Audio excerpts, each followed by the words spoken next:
Today I've got a story for you from Persian mythology, the story of Rustom and Sohrab. And probably you already know the name Rustom. He's Persian mythology's probably most famous hero. His story it features prominently in a collection called Shahnameh. It's a really long epic poem. It was written by Firdausi, and it is in this poem we find the story of Sohrab and Rustum. So, this story I'm going to narrate, and I'm not going to narrate the whole story because that will take forever. I'll just narrate a shorter version of the story that you can find in many modern books. So, without any delay, let me narrate. The moon lit up Rustam's chamber as he slept soundly. It had been a long day. He had lost his beloved horse Raksh that morning. The famed warrior who had gone hunting had left the horse to graze and had nodded off under a tree. When he awoke, he found Raksh to be missing. Rustam had deduced from the footprints that Raksh had been captured. He followed the footprints to Samangan city, where the king heard of his arrival and welcomed him to spend the night at the palace. Now, as Rustam slept, someone opened the door to his chamber. The intruder was careful not to make any noise. As the person inched closer to Rustam, he got up with a jolt. "Who's there?" he called out, drawing his sword. "Show yourself, or I will chop off your head." "Hush!" Rustam was taken aback. It was a woman. "Who are you, and what do you want?" he asked, lowering his voice. The shadows shifted, and the intruder showed herself under the moonlight. "I am Princess Tamina," she said, looking him straight in the eye. "And how may I help you, Princess?" he asked. "I've heard of your bravery. The stories don't do you justice," she replied, a small smile playing on her lips. Rustam grinned back at her. "I will not waste any more time in trivialities," she said. "I would like to be your bride if you are willing.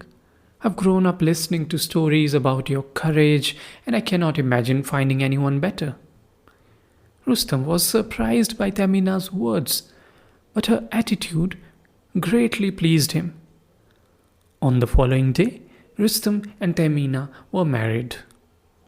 Rustam spent a few happy weeks in Samangan. By then, Tamina's fathers, who had managed to locate Raksh, who had indeed been taken away by a group of drunk soldiers. Finally, the time came for Rustam to leave Samangan and go back to Zabilustan or Zabulistan, his home. "We will meet again soon," he promised her. "I am with child," Tamina told him, staring out of the window as twilight fell. Rustam was delighted to hear the news, but he told Tamina that he simply could not stay any longer. "Take this gemstone, my love," he said, enveloping her hands in his. "If it's a baby girl, tie it to her hair, and if it is a baby boy, tie it on his arm, a small gift." Tamina took the gemstone from Rustam. She knew that he was a restless man, happiest in battle. When they sat together talking, her eyes would silently count the number of scars on his body. Old friends, he called them. So she let him go, promising to send word when the baby arrived.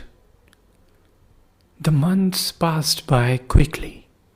Tamina watched the trees shed their leaves and bloom again, thinking of Rustum and wondering if he too thought about her.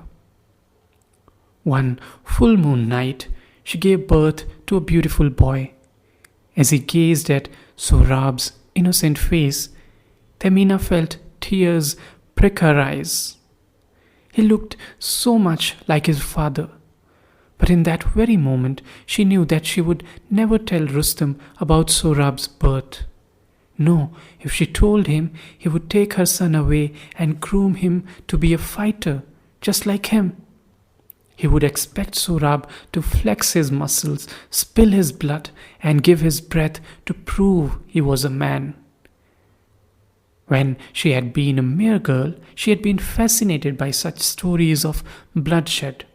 But now, when she knew what it was to bring a life into the world, she no longer thought that death was so glorious.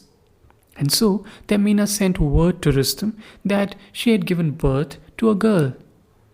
Rustum sent back many gifts, but just as Tamina had expected, he did not rush back to see the baby. However, she tied the gemstone around Sohrab's arm, just as she had promised. Sohrab grew into a strong little boy, chasing after lambs and climbing trees. He loved to practice with the sword too. Often he would sit on Tamina's lap and ask who his father was. When would Sohrab see him? Soon, Tamina would say, running her fingers through his curls. But there came a day when soon was no longer a good enough answer for Sohrab. Tell me the truth, he demanded. I want to know who my father is. Tamina looked up at Sohrab's handsome face, already half covered with a beard. Her son was no longer a child to whom she could give a sweet and hope he would forget his questions. And so Tamina told him about Rustum. Rustum? My father is Rustum, asked Sohrab in disbelief. The son of Zal is my father. Tamina nodded. She showed him the gifts that Rustum had sent her when Sohrab was born. But why has he sent these little girl's clothes? Exclaimed Sohrab. Tamina told him the truth, the trick she had played on Rustum to keep him away from Sohrab. But Sohrab barely listened to his mother.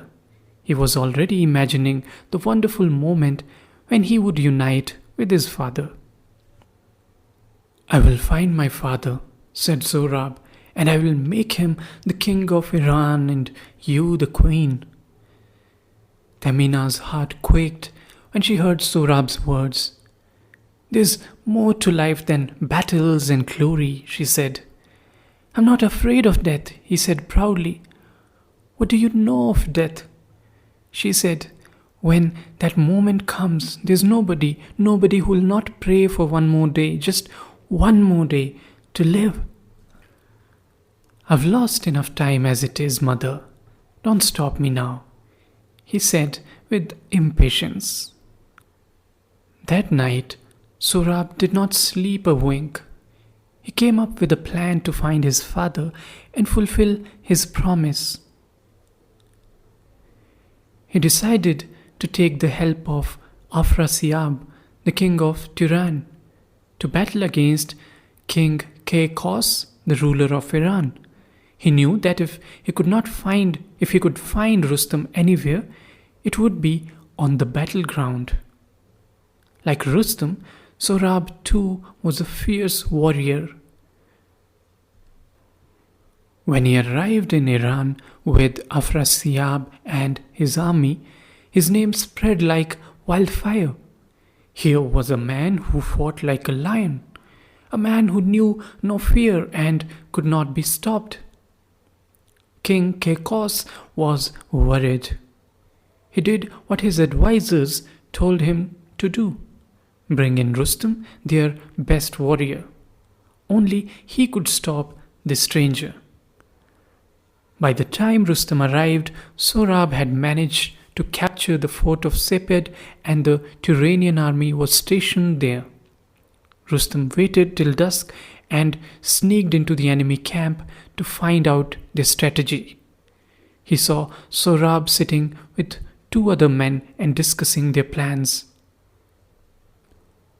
One of them was Zinde-Razm, Tamina's brother. She had sent him along with Sohrab to help him identify Rustam.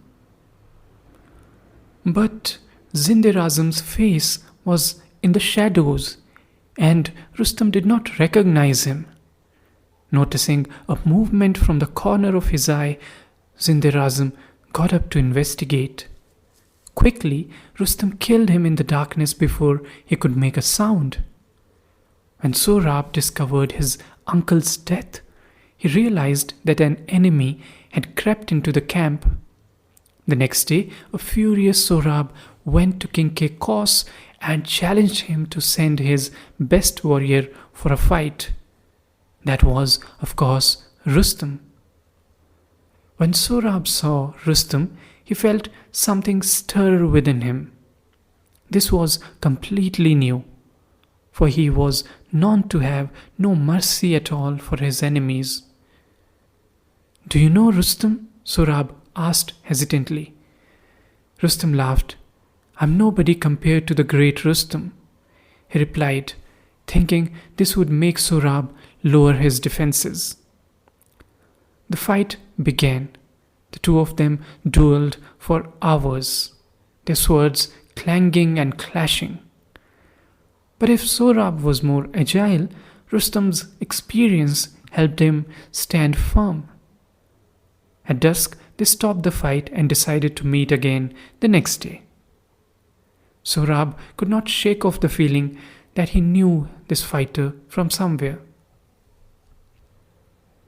"Oh, mother, how I wish you were here to guide me," he said, looking up at the stars.